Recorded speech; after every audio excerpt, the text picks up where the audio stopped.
चेहरे पर आती है एक अलग ही मुस्कान, जब बेटियां बढ़ाती हैं अपने माता पिता की पहचान।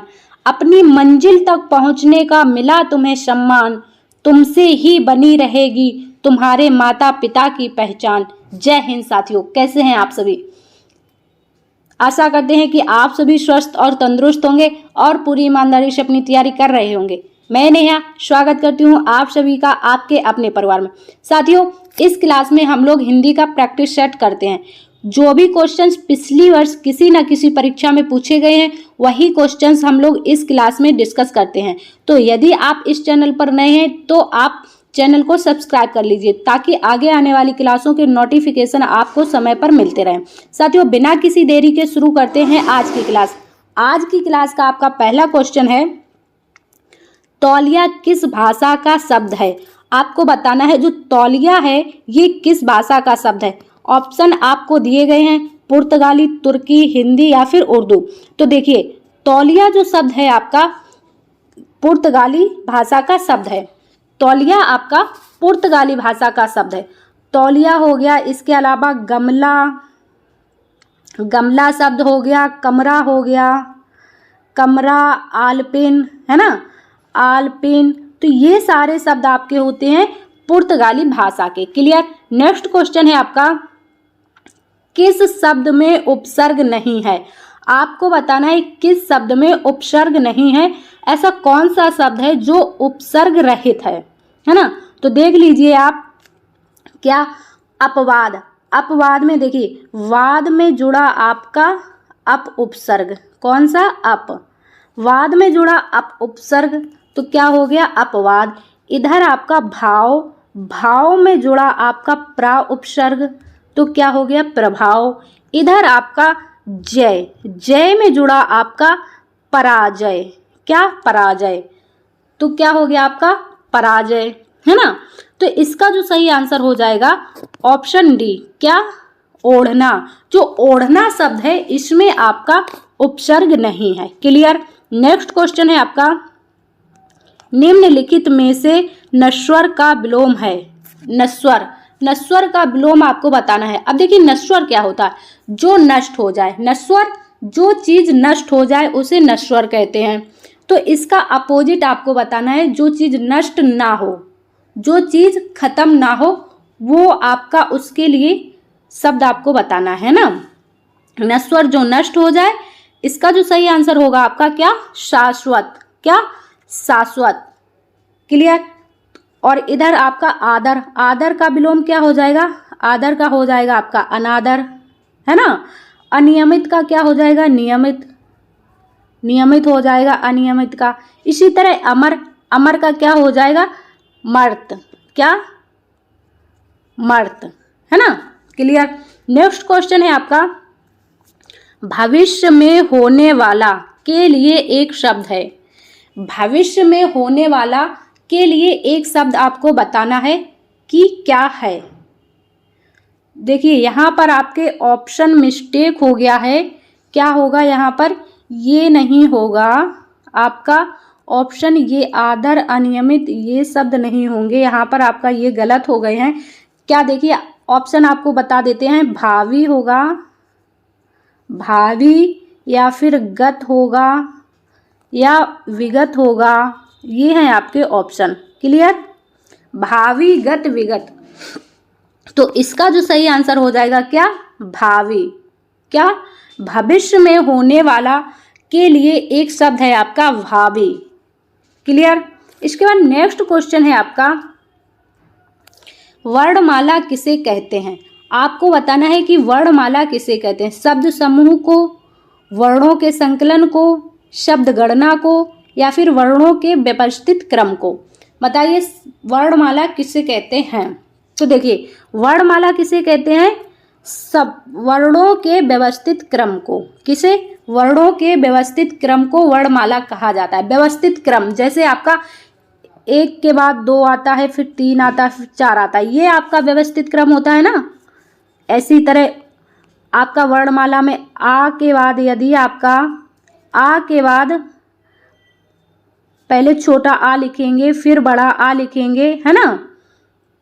तो आ के बाद आ आए, है ना, का के बाद खा आ जाए, गा आएगा, तो ये होगा आपका व्यवस्थित क्रम, है ना।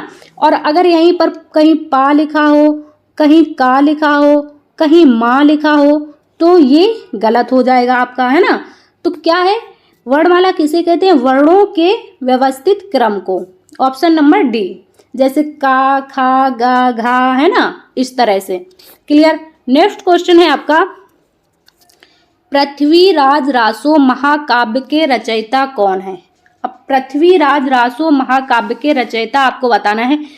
पृथ्वीराज रासो क्या है, महाकाव्य, इसके रचयिता आपको बताना है। इसके साथ ही साथ ये क्या है आपका, हिंदी का प्रथम महाकाव्य। पृथ्वीराज रासो क्या है आपका, हिंदी का प्रथम महाकाव्य। क्या, प्रथम महाकाव्य, है ना। हिंदी का प्रथम महाकाव्य है आपका पृथ्वीराज रासो। तो इनके कौन से रचयिता हैं, आप सभी को पता है, सिंपल से चंद्र बरदाई। कौन, चंद्र बरदाई। क्लियर। यहीं पर अगर आपसे पूछा जाए अमीर खुसरो की रचनाएं, अमीर खुसरो की रचनाएं आपकी आशिका, तुगलकनामा, पहेलियां, ये सारी रचनाएं जो हैं आपकी अमीर खुसरो जी की हैं। क्लियर। नेक्स्ट क्वेश्चन है आपका, इनमें से किस शब्द में करण तत्पुरुष नहीं है।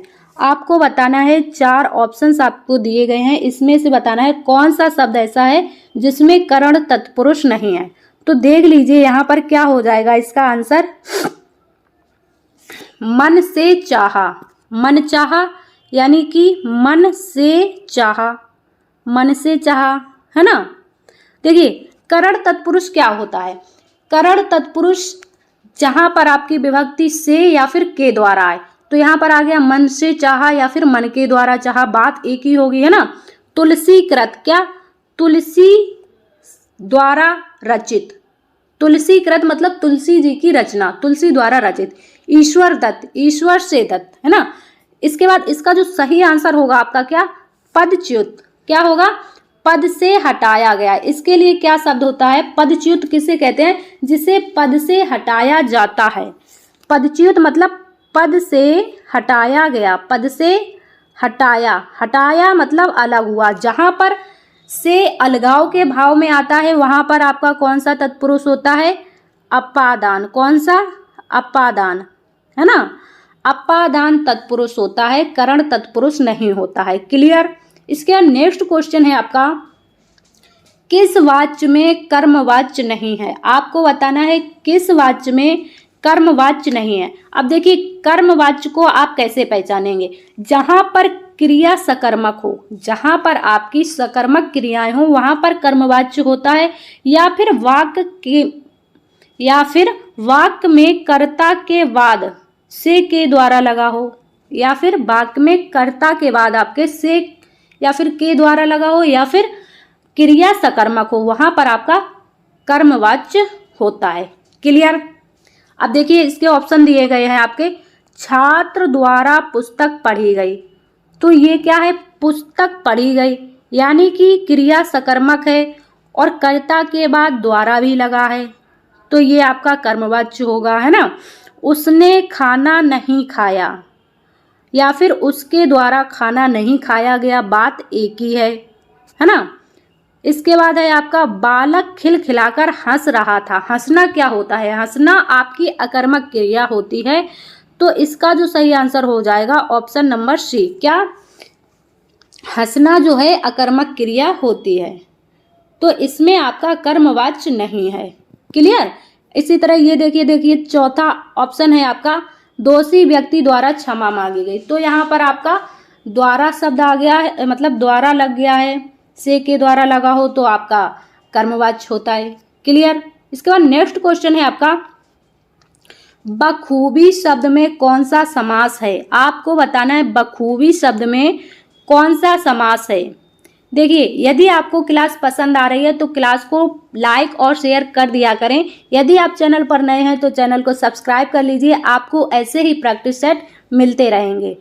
बखूबी शब्द में बताना है आपको समास कौन सा है। अब देखिए बखूबी, खूबी में आपका बा उपसर्ग लगा हुआ है, एक शब्द होता है खूबी।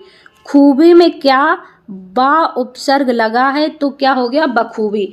जहां पर आपका पहला पद उपसर्ग होता है वहां पर क्या होता है, कौन सा समास होता है, आपको बताया था अव्ययी भाव समास।